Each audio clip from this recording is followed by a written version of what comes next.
Hello friends, வணக்கம். Welcome to Mrs சமையலறை. நம்ம இன்னைக்கு பார்க்க போற ரெசிபி என்னன்னா, விநாயகர் சதுர்த்தி ஸ்பெஷல் பிடி கொழுக்கட்டை தாங்க நம்ம இன்னைக்கு பார்க்க போறோம். ரொம்ப ரொம்ப ஈஸியாவும், அதே சமயம் ரொம்ப டேஸ்டாவும், ரொம்ப சாஃப்டாவும் எப்படி பண்றதுன்னு பார்க்கலாம்.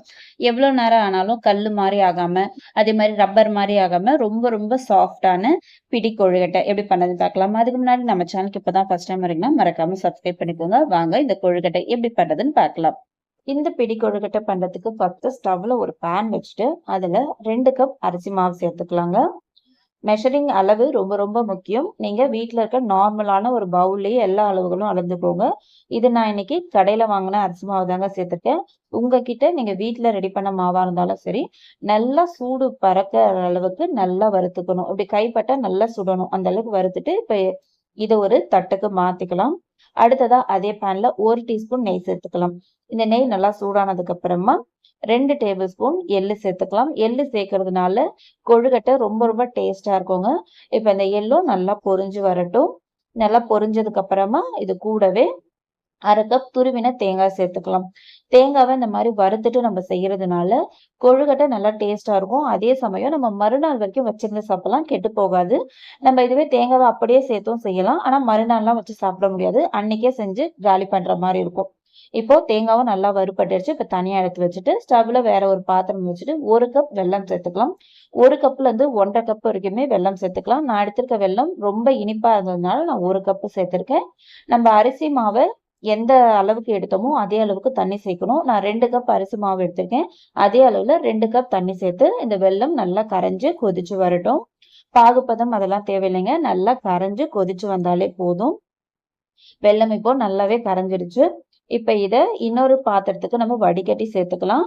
டஸ்ட் இதுல ஜாஸ்தியா இருக்கும். அதனாலதான் நம்ம இந்த ப்ராசஸ் பண்றோம். இப்ப இன்னொரு கடாய்க்கு நம்ம மாத்தியாச்சு. மாத்தினதுக்கு அப்புறமா ஒரு சிட்டிகை அளவுக்கு உப்பு, கூடவே 1/4 டீஸ்பூன் ஏலக்காய் பவுடர் சேர்த்துட்டு இது கொதிக்க ஆரம்பிக்கட்டும். இப்ப வெள்ளை தண்ணி நல்லா கொதிக்க ஆரம்பிச்சிடுச்சு. இப்ப ஸ்டவ்வை ஃபுல் சிம்ல வச்சுட்டு நம்ம இப்ப அரிசி மாவை சேர்த்துக்கலாம். அரிசி மாவை சேர்க்கும் போது இந்த மாதிரி கைவிடாம கலந்து விட்டுக்கிட்டே இருக்கணும். அப்பதான் நமக்கு கட்டி தட்டாம நமக்கு எல்லாம் சேர்ந்து வரும். இந்த மாதிரி நல்லா மிக்ஸ் பண்ணணும். ஸ்டவ்வை ஃபுல் சிம்ல வச்சு கலந்து விட்டுக்கோங்க.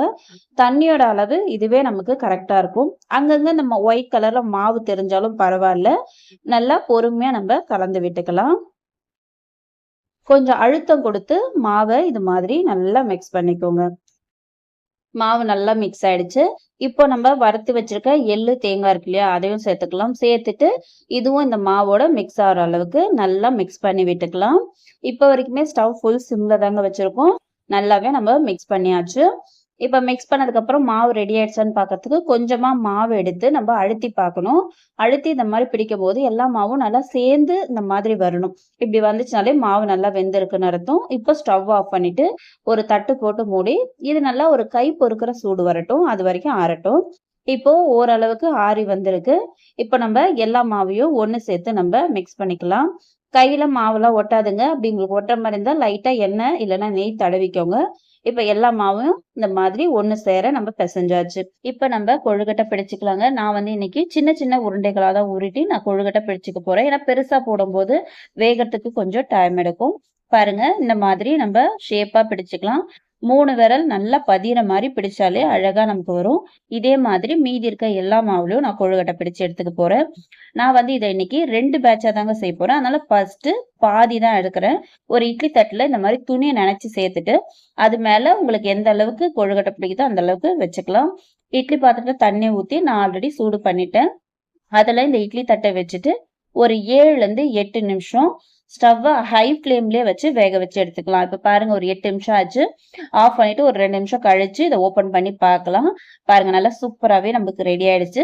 அடுத்த பேட்சும் ரெடி ஆயிடுச்சு. அதுல சிலது நான் உருண்டைகளாகவும் பிடிச்சு வச்சிருக்கேன். இதுவும் வேகட்டும்.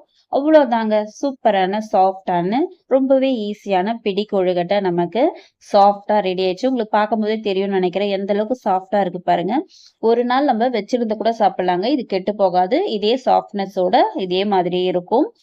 இந்த வீடியோ உங்களுக்கு யூஸ்ஃபுல்லா இருக்கும்னு நினைக்கிறேன். யூஸ்ஃபுல்லா இருந்துச்சுன்னா மறக்காம நம்ம சேனலை சப்ஸ்கிரைப் பண்ணிக்கோங்க. கூட வர பெல் பட்டனையும் கிளிக் பண்ணிக்கோங்க. அதே மாதிரி இந்த சேனலுக்கு ஒரே ஒரு லைக் கொடுங்க. உங்க ஃப்ரெண்ட்ஸ் அண்ட் ஃபேமிலி கூட மறக்காம ஷேர் பண்ணிக்கோங்க. தேங்க்ஸ் ஃபார் வாட்சிங்.